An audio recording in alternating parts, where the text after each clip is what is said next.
श्री गणेश अंक में गणपति और श्री महागणपति। श्री गणपति प्रकृति और पुरुष से परे विराजमान ब्रह्म हैं।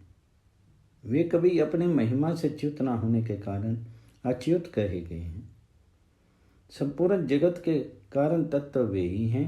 भक्तजनों पर अनुग्रह करने के लिए ही वे गणपति देव सृष्टि के आदि काल में सता प्रातर्भूत हुए थे। मैं उन्हें प्रणाम करता हूँ। उपनिषद में गणपति को साक्षात ब्रह्म सर्वव्यापक बताया है। त्वमेव सर्वम खल्विदं ब्रह्मासि। जिस तरह ब्रह्म वाच्य वाचक भेद से के और उपास्य दो प्रकार का है, उसी तरह श्री गणेश भी उपासना की दृष्टि से निर्गुण एवं सगुण दो प्रकार के हैं। पहला श्री गणपति का वाच्य स्वरूप अचिंत्य अपर में ब्रह्म है, जिसकी केवल योगी षट चक्रों में नाद ब्रह्म के स्वरूप में उपासना ध्यान करते हैं। प्रत्येक मनुष्य के शीर में रीढ़ की हड्डी के मूल में गुदा में 2 अंगुल ऊपर मूलाधार चक्र, यह चक्र 4 दलों वाला है। इसमें संपूर्ण जीवन की शक्ति अव्यक्त रूप में रहती है। चक्र के मध्य में चतुष्कोण आधार पीठ है। इस पर श्री गणेश विराजमान है। मूलाधार चक्र के ऊपर त्रिगुणमयी पराशक्ति कुंडलनी है। कुल देवता श्री गणपति के चिन्ह में स्वरूप का ध्यान करने मात्र से ही कुंडलनी पर बुद्ध होकर के क्रमशः स्वाधिष्ठान, मणिपूरक, अनाहत, विशुद्ध एवं आज्ञा चक्र में प्रविष्ट हो जाती है। तत्चक्र की लोकोत्तर सिद्धि प्राप्त करती हुई शास्त्रा चक्र में परम शिव के साथ जा मिलती है। 7 चक्रों में व्याप्त चिन्ह में नाद शक्ति ही महागणपति हैं। गाणपत्य योग में चिदानंद लहरी के स्वरूप में महागणपति का ध्यान 7 चक्रों में किया जाता है। सर्वप्रथम अनादि अचिंत्य अपरमय अनंत स्वरूप श्री महागणपति के चिन्मय स्वरूप में से गणपत्य धर्म का आविर्भाव हुआ। श्री गणपति ने अपनी उपाधि गणपत्य से विष्णु, ब्रह्मा, इंद्र आदि देवता एवं शंकर, कार्तिकेय, नंदीश्वर आदि रुद्रगणों को विभूषित किया। श्री गणपति का दूसरा वाचक ओंकार स्वरूप सगुण साकार एवं श्री समृद्धि का प्रदायक है, जिसके ध्यान मात्र से ही मनुष्य संपूर्ण विद्या का निधिपति बन सकता है। अनादिकाल से लेकर के आज तक के देवता, ऋषि, मनुष्य, यक्ष, राक्षस, वैष्णव, सौर, शाक्त, गाणपत्य एवं पशुपत मत अनुयायी भक्तजन जिनकी पूजा सपर्या सदा करते आए हैं, वे विघ्न नाशक श्री गणपति शरीर से रक्त वर्ण के हैं। उन्होंने लाल रंग के ही अंगराग, वस्त्र और पुष्पहार धारण कर रखे हैं। वे लंबोदर हैं। उनके मस्तक पर चंद्राकार मुकुट है। उनके 3 नेत्र हैं और हाथ पैर छोटे छोटे हैं। उन्होंने शुंड पर भाग में बीजपुर बिजोरा नींबू ले रखा है। उनके हस्त अग्र भाग में पाश, अंकुश, दंत तथा वरद मुद्रा शोभित है। उनका मुख गज के समान है और सर्प में आभूषण धारण किए हैं। वे कमल के आसन पर विराजमान और समस्त देवता उनके चरणों में नतमस्तक हैं। ऐसे विघ्न राज देव आप लोगों के लिए कल्याणकारी हूँ। पंचायतन पूजा में सर्वप्रथम गणपति की पूजा स्पर्या की जाती है। वैष्णव, सौर, शाक्त तथा पाशुपत धर्म अनुयायी प्रथम गणपति की पूजा करके ही अपने इष्ट देव की पूजा करते हैं। अग्र पूजा का रहस्य। ब्रह्मांड पुराण के अंतर्गत श्री ललितोपाख्यान में महागणपति के प्रादुर्भाव की कथा प्रसिद्ध है। भक्ति श्री महा त्रिपुर सुंदरी ललिता के साथ भंडासुर दैत्य का घमासान युद्ध हुआ। भगवती बाला अंबिका एवं दंडनाथा नाम की 2 शक्तियां द्वारा भंडासुर के 300 पुत्रों का निधन हो चुका था। श्री भगवती की इस महान विजय पर भंडासुर का मंत्री विशुक्र शुद्ध होकर एक बड़ी भारी शिला पर जय विघ्न यंत्र लिख करके उनकी पूजा करके रात्रि के समय श्री ललिता देवी की सेना नगरी शिवर के एक कोने में रखाया। उस यंत्र के प्रभाव से युद्धोदत सेना में आलस्य, कृपणता, दीनता, निद्रा, तंद्रा, परमीलिका, कलीबता, निरहंकारा या विस्मृति, ये 8 दोष उत्पन्न हुए। विघ्न यंत्र के प्रभाव से श्री ललिता देवी की सेना उत्साहहीन एवं अचेत होकर के शस्त्रों का परित्याग करके अपने अपने शिविर में प्रवेश कर गई। तब अवसर पा करके विशुक्र तुरंत ही शक्ति सेना पर आक्रमण कर दिव्य शस्त्र अस्त्रों का प्रहार करने लगा। उस समय श्री ललिता देवी की सेना नायिका दंडनाथा तथा मंत्रनी सचिकेशी दोनों सचेत होकर के अपने कार्य में जागरूक थी। विशुक्र को युद्ध के लिए तत्पर देख करके दोनों महाराज्ञी श्री ललिता के महासानिध्य में पहुंच करके सेना शिविर का समाचार सुनाने लगी। वृत्तांत सुनकर के श्री महा त्रिपुर सुंदरी ललिता समित पूर्वक श्री महाकामेश्वर के मुखमंडल की ओर निहारने लगी। श्री त्रिपुर सुंदरी ललिता के मंद हास्य से उद्धत प्रभा पुंज में से कोई अनिर्वचनीय तेजस्वी देवता प्रकट हुआ, जिसका मुख हाथी के समान था। उनके गंध स्थल से मध की धारा बह रही थी। उनकी अंग कांति जपा कुसुम समूह की लाड़ी को चुराए लेती थी। उसने अपने 10 हाथों और शुंड में क्रमशः बिजोरा, गधा, ईख का धनुष, सुंदर शूल, शंख, पाश, उत्पल, धान की बाल, वरद मुद्रा, अंकुश तथा रत्न में कलश धारण किए थे। यह लंबोदर था और उसके मस्तक पर चंद्राकार चूड़ामणि शोभा पाती थी। उनके मुख से मद किसी गर्जन ध्वनि निकल रही थी। वह सिद्धि लक्ष्मी से अलंगित था। उस गजानन देवता ने प्रकट होते ही महेश्वरी ललिता के चरणों में प्रणाम किया।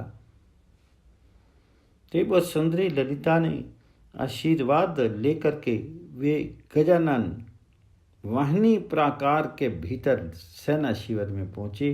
प्राकार के चारों ओर घूमते हुए श्री महागणपति ने एक कोने पर स्थित एक विघ्न यंत्र को देखा। तुरंत ही उन्होंने अपने घोर दंताघात से उसे चूर्ण कर आकाश में उड़ा दिया। विघ्न यंत्र के नष्ट होते ही शक्ति सेना सचेत होकर के युद्ध के लिए उद्यत हो गई।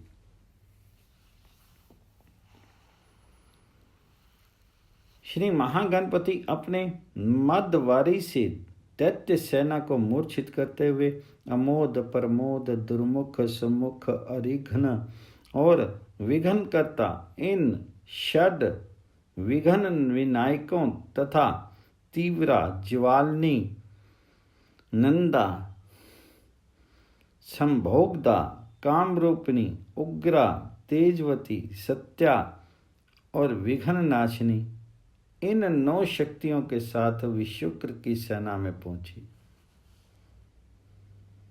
यहां उन्होंने 7 अक्षौणी सेना के साथ गजासुर नामक विपुल पराक्रमी दैत्य का संहार किया। गजासुर को मार करके श्री गणपति अपनी मां ललितांबा के महासानिध्य में उपस्थित हुए। इस पर प्रसन्न होकर के महाराज्ञी श्री देवी ललिता ने श्री गणपति को सब देवों की पूजा में सबसे प्रथम पूजे जाने का वर प्रदान किया। जैसा कि जब से महाराज्ञी श्री ललिता ये वर प्राप्त हुआ, तब से महागणपति विष्णु, ब्रह्मा आदि सभी देवता, असुर, मुनि, मनुष्य तथा महर्षियों में प्रथम पूजित हुए। इसलिए पंचायतन पूजा में सर्वप्रथम पूजा श्री गणपति की ही होती है। उनके अनंतर ही सर्वदेव पूजा की विधि है। गणपति की उपासना। यजुर्वेद में गणा नाम त्वा गणपति, इस वाक्य से ब्रह्मा, विष्णु आदि गणों के अधिपति श्री गणनायक की परमात्मा कहे गए हैं और वैदिक यज्ञ क्रिया से इनकी उपासना करना सर्वोत्तम माना गया है। भगवान आद्य शंकराचार्य तंत्र मार्ग में ही गणपति की उपासना करने पर शीघ्र सिद्धि उपलब्ध होती है, ऐसा कहते हैं। जैसा कि परपंच सार में मंत्र आगम की स्पर्या गुरुगम में मानी गई है। जो साधक गुरु परंपरा से गणपति स्पर्या की विद्या उपलब्ध करते हैं, उन्हें ही उपासना में प्रवेश करने का अधिकार होता है। तंत्र शास्त्र की उपासना में देश, काल एवं उपकरणों की अत्यधिक आवश्यकता पड़ती है।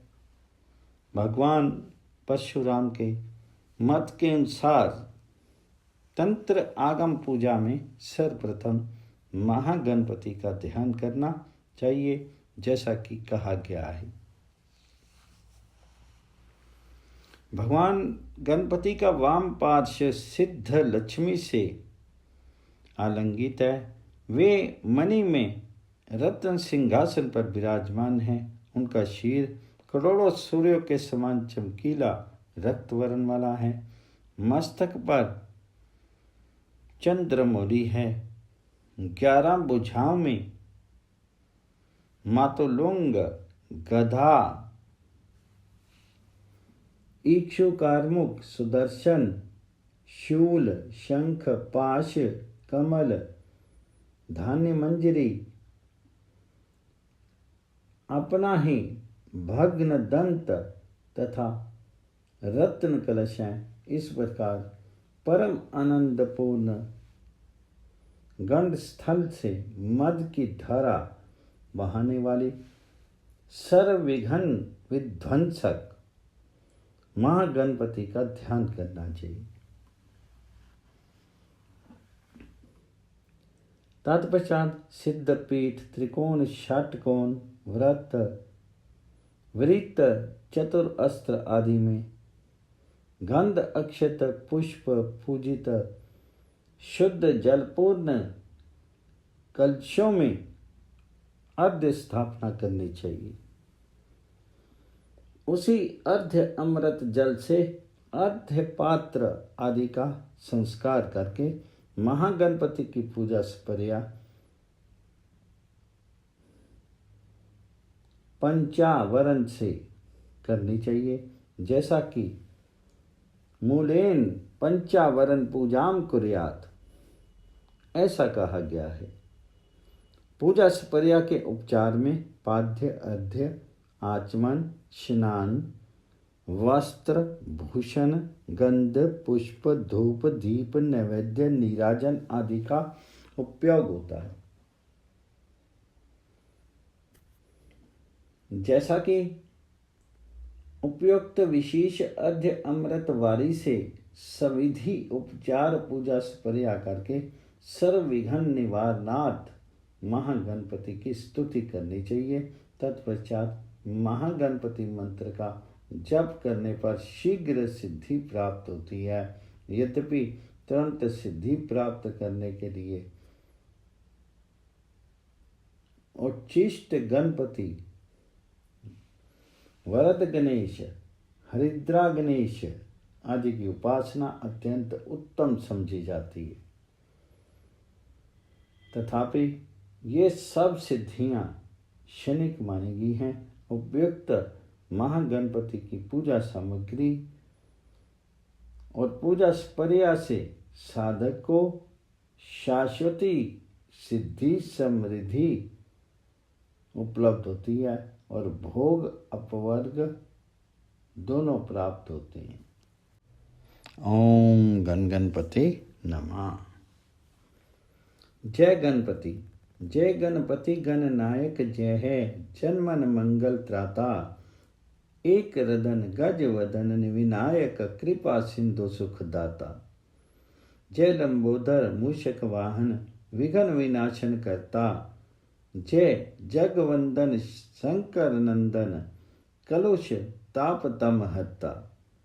बुद्धि राशि शुभ ज्ञान प्रकाशक, मोदक प्रियवर वर दो। भारत माता के अंचल में सुखद संपदा भर दो। ओम गण गणपति नमः। श्री गणेश अंक में गणपति का वैदिक स्तवन।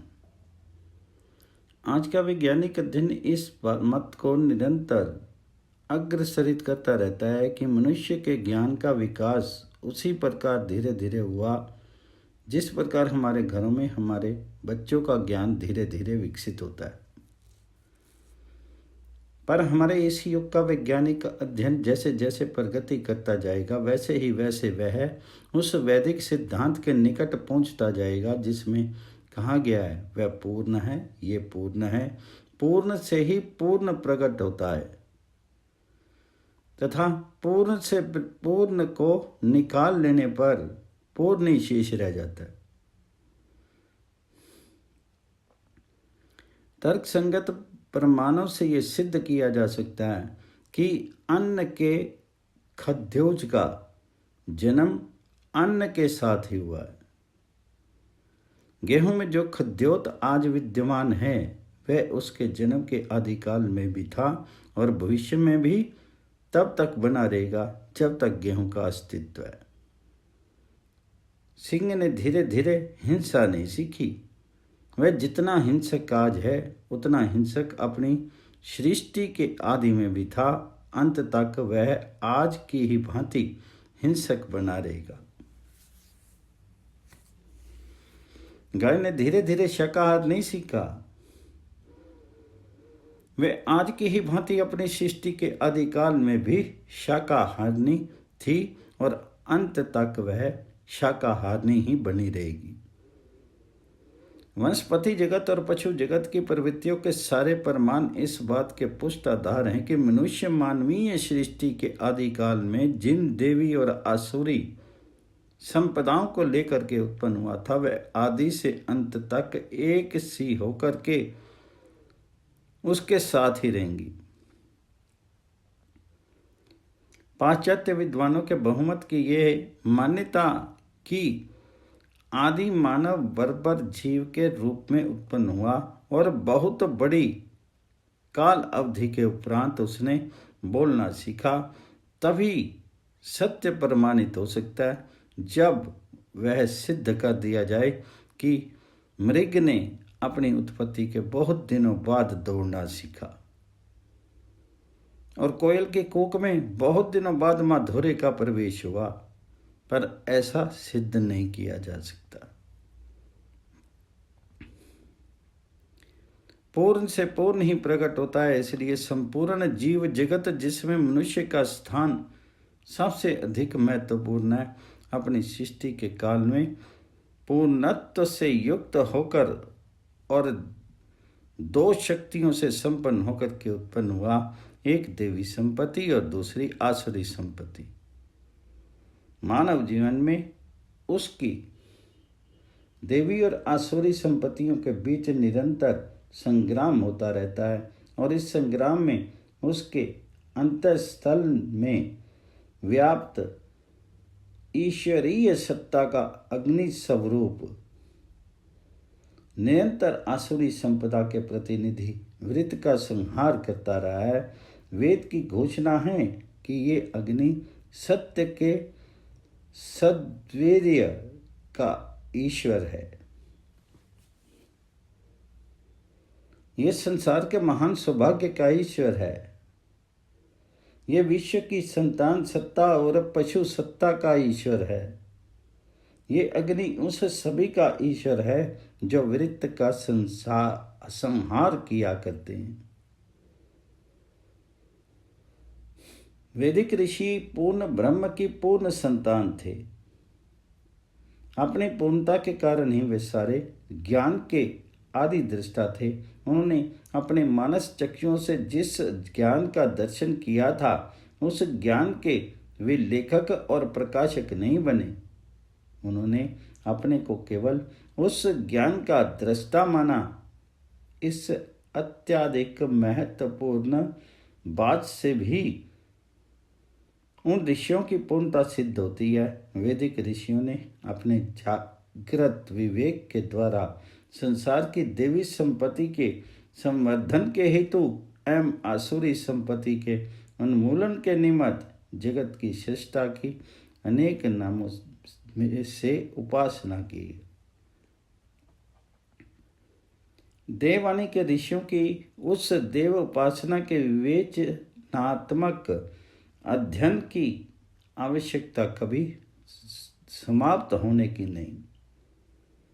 वेदों का सतत और जागृत अध्ययन ही संसार को प्रगति के मार्ग पर ले जाएगा। जो विद्वान वैदिक शब्दों की सूची बना करके अन्य प्राचीन भाषाओं के साथ उसका तुलनात्मक अध्ययन करने में परिश्रम करते हैं, उनके परिश्रम की प्रशंसा करते हुए भी ये कहा जाएगा कि उनके उस प्रयास से वैदिक विज्ञान का बोध लोगों को नहीं हो सकता।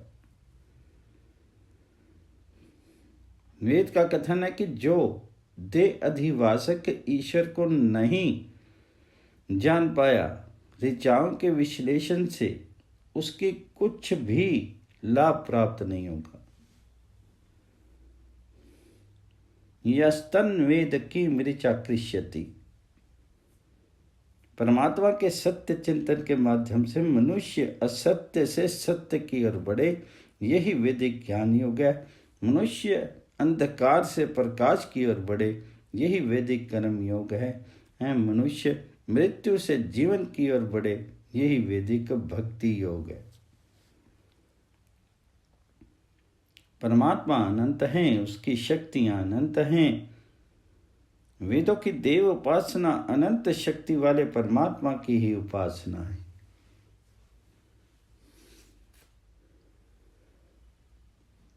वेद प्रबल स्वर में इन सारे देवों की एक और अकेली परमात्म शक्ति में केंद्रित करते हुए कहता है कि ज्ञानवान विप्र एक ही सत्य को विभिन्न नाम से कहते हैं। एकम सद विप्रा बाहुधा वदंती। ऊपर कहा जा चुका है कि देवी संपत्ति के गुण और आसुरी संपत्ति के दोष को लेकर ही आदि मानव का प्रादुर्भाव हुआ था। इसको अधिक सरल करने के लिए ये कहा जा सकता है कि आदि मानव जो ज्ञान और मोह को लेकर ही उत्पन्न हुआ था, वह अंत तक मनुष्यों के साथ ही रहेगा।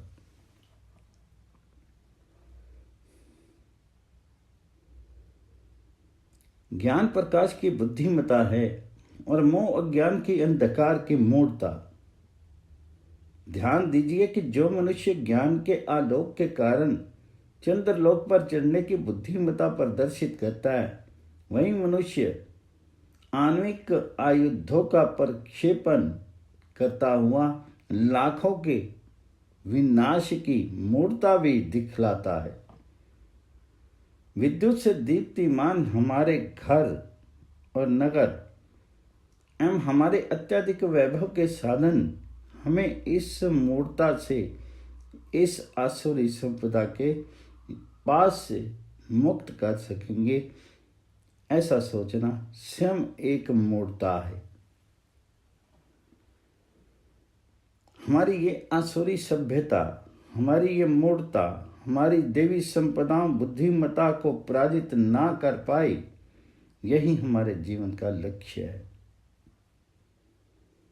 जीवन के इस परम लक्ष्य को पहचान करके ही हमारे वैदिक ऋषि मंत्र दृष्टा बने थे। उन्होंने परमात्मा के ज्ञान में स्वरूप का दर्शन अपने मानस चक्षुओं द्वारा किया था और उस पूर्ण दर्शन के उपरांत ही उन्होंने गण अधिराज गणपति को ज्ञान का स्वामी घोषित करते हुए उन परमेश्वर के गणपति स्वरूप का आवाहन कर कहा था, देवत्व की कामना करने वाले लोग तुमसे प्रार्थना करते हैं, अतः ज्ञान के स्वामीन उठो। जो वेद गणेश जी को गणपति कहते हैं, वे ही उन्हें ब्रह्मस्पति और बृहस्पति भी कहते हैं। देवताओं के गुरु रूप में गणेश जी के बृहस्पतित्व का बड़ा सरल परिचय हमें पुराणों के माध्यम से मिलता है, पर यह बात बहुत थोड़े लोग जानते हैं कि गणेश जी ही देवगुरु बृहस्पति हैं और उन्हीं को वेद ब्राह्मण स्मृति भी कहते हैं।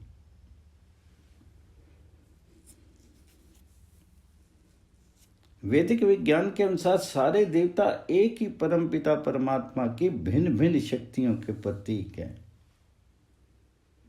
उन सब को एक ही समझने की बात भारत के प्राचीन साहित्य में बारंबार दोहराई गई है। मनुष्य की देवी संपदा उसे श्रेय मार्ग पर बढ़ाती है, पर ठीक इसके विपरीत उसकी आसुरी संपदा उसे प्रेय मार्ग की ओर प्रेरित करती रहती है। इस संघर्ष के कारण मनुष्य के सामने सदैव यह भय उपस्थित रहता है कि वह श्रेय मार्ग को त्याग करके प्रयोग मार्ग पर ही दौड़ने लग जाए।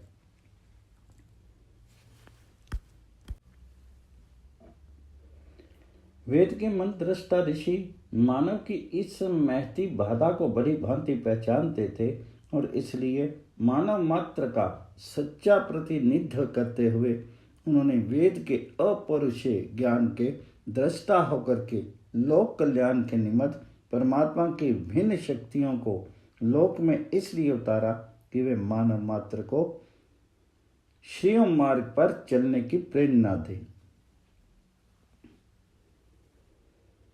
वेद में शब्द को ब्रह्म कहा गया है, जिसका तात्पर्य यह है कि वेद का प्रत्येक शब्द हमें पर ब्रह्म परमात्मा के ज्ञान को दिशा की ओर बढ़ाता है। अतः वेद के ब्रह्म शब्दों का चिंतन और मननशील मनुष्य को यह जीवन करते ही रहना चाहिए। उपयुक्त वेद मंत्र का अन्वय नीचे दिया जा रहा है। इस अन्वय से मूल मंत्र के तात्पर्य का समझने में सहायता मिल सकती है। संस्कृत के सामान्य ज्ञान की सहायता से इसको समझने का प्रयत्न करना सुखकर होगा। मंत्रदृष्टा महिषी शौनक इस मंत्र के माध्यम से जो प्रार्थना गणेश जी से करते हैं उसका तात्पर्य इस अन्वय से अधिक स्पष्ट होगा।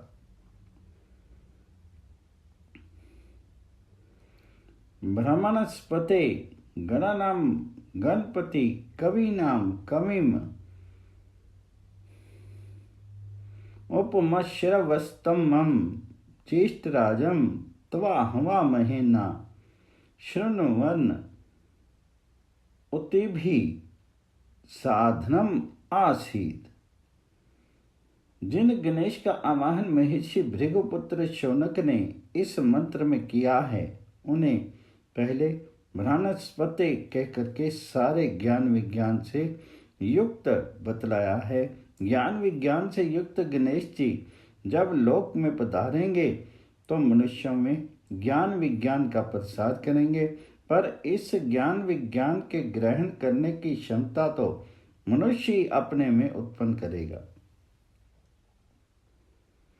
इस मंत्र का मानव मात्र के लिए संदेश है कि बृहस्पति गणेश जी का योग्य सेवक बनने के लिए स्वयं ज्ञान विज्ञान से संपन्न बने। इसके उपरांत गणेश जी को गणानाम गणपतिम कह करके स्मरण किया गया है। हमें गणपति भगवान का ज्ञान आलोक तभी प्राप्त होगा जब हम अपने रुद्र गणों को संभालें। ये गण 11 हैं, हमें इन गणों को संभालना है। इनको संभाले बिना किसी मनुष्य को ब्रह्मणस्पति कहलाने वाले गणेश जी का ज्ञान आलोक नहीं प्राप्त हो सकता। 10 इंद्रियां और उनके ऊपर का सत्ताधारी मन, इस प्रकार 11 गणों का नियंत्रक मनुष्य भी है। जब मनुष्य वेद के माध्यम से गणपति भगवान को अपने घर में बुला करके बैठाने का प्रयत्न करता है तब उसके घर को इस योग्य भी तो होना चाहिए कि भगवान उसमें विराज सके। कहने का तात्पर्य यह कि गणपति के आवाहक को गणपति के समान ही सदाचार संपन्न होना चाहिए। तीसरे विशेषण में गणेश भगवान को कवि नाम कविम कहा गया है। भगवान केवल कवि नहीं है, वे कवियों के कवि हैं। जब भगवान कवियों के कवि हैं तो मनुष्य को अकवियों का अकवि नहीं बनना है, कवियों का कवि बनना है। कवि उसे ही नहीं कहते जो कवि सम्मेलन में अपनी कविता द्वारा लोगों को प्रसन्न करता है। कवि कहते हैं ज्ञान के प्रत्येक छोर तक पहुंचने वाले सिद्धांत को कवि के आचरण के लिए बड़ी सरल भाव में कहा जाता है। जहां न जाए रवि वहां जाए कवि। मनुष्य ज्ञान विज्ञान का दृष्टा बनने का प्रयत्न करे और उसी प्रकार का आचरण करके गणेश जी को अपने हृदय धाम में बुलाने की क्षमता अपने में उत्पन्न करे। यही इस विशेषण का तात्पर्य है। जब तक मनुष्य अपनी दैवी संपदा के बल से अपनी आसुरी संपदाओं का पर विजय नहीं प्राप्त करता तब तक उसे उन भगवान गणपति को अपने घर पर बुलाने का कोई अधिकार नहीं है। यदि मानव बिना अधिकारी बने उनको बुलाएगा तो केवल उनके कोरे मंत्र पाठ से वे उसके हृदय धाम में आकर के नहीं विराजेंगे, क्योंकि वेद ने पहले ही बता रखा है यस्तन्न वेद की मृचा कृष्यति। इसके उपरांत वेद गणेश जी को उपमश्रम वस्तमम कहता है। इसका अर्थ हुआ यश की उपमा में सबसे अधिक यशस्वी। और सरलता में समझिए, नामियों में नामी। जैसे हमारा देवता नामियों में नामी है, वैसे ही हम भी नामियों में नामी बनने का प्रयत्न करें। एक होता है विख्यात, सभी और उसकी बढ़ाई होती है, और दूसरा होता है कुख्यात, सभी और उसकी निंदा होती है। गणेश भक्त मानव अपने सदाचार के लिए विख्यात होकर के दुराचार के लिए कुख्यात ना हो, यही पर इस विशेषण का तात्पर्य है।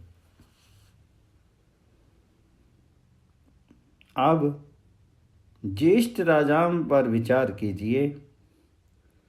क्यों गणेश जी को केवल ज्येष्ठम कह करके नहीं बुलाया गया? इसलिए कि वे केवल सबसे जेठे ही नहीं हैं, प्रत्युत जितने भी ज्येष्ठता विश्व में व्याप्त है, जरा ज्येष्ठता को वे अपने तेज प्रदान करते हैं। जिस राजा शब्द से हम बहुत अधिक परिचित हैं, उसका अर्थ होता है तेजस्वी। यदि बिजली के प्रकाश में इस अपनी आंखें ना खोलें तो उस प्रकार का कोई लाभ हमें नहीं हो सकता। इसी प्रकार यदि हम दिन में अपनी आंखों पर कपड़ा बांध लें तो सड़क पर चलने के लिए हमें दूसरे का सहारा लेना पड़ेगा। गणेश जी केवल ज्येष्ठ भर नहीं हैं, वे ज्येष्ठों में भी तेजस्वी हैं, और सारे ज्येष्ठ लोग उन्हीं के तेज से तेजस्वी बनते हैं। अतः उनके तेज का प्रकाश पाने के लिए मनुष्य को अपनी आंखों की पट्टी खोलनी चाहिए और भगवान के तेज के आशीर्वाद से परम सुख प्राप्त करना चाहिए।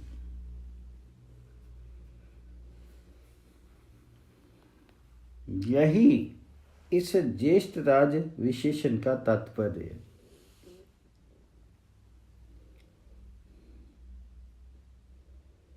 वेद लोक में जिन गणेश का आवाहन करता है, वे केवल ज्ञानी ही नहीं हैं, ज्ञान भंडार के पति हैं। पति का अर्थ होता है रक्षक। जो देवता वनस्पति है, वे अपना ज्ञान अधिकारी व्यक्ति को ही देगा।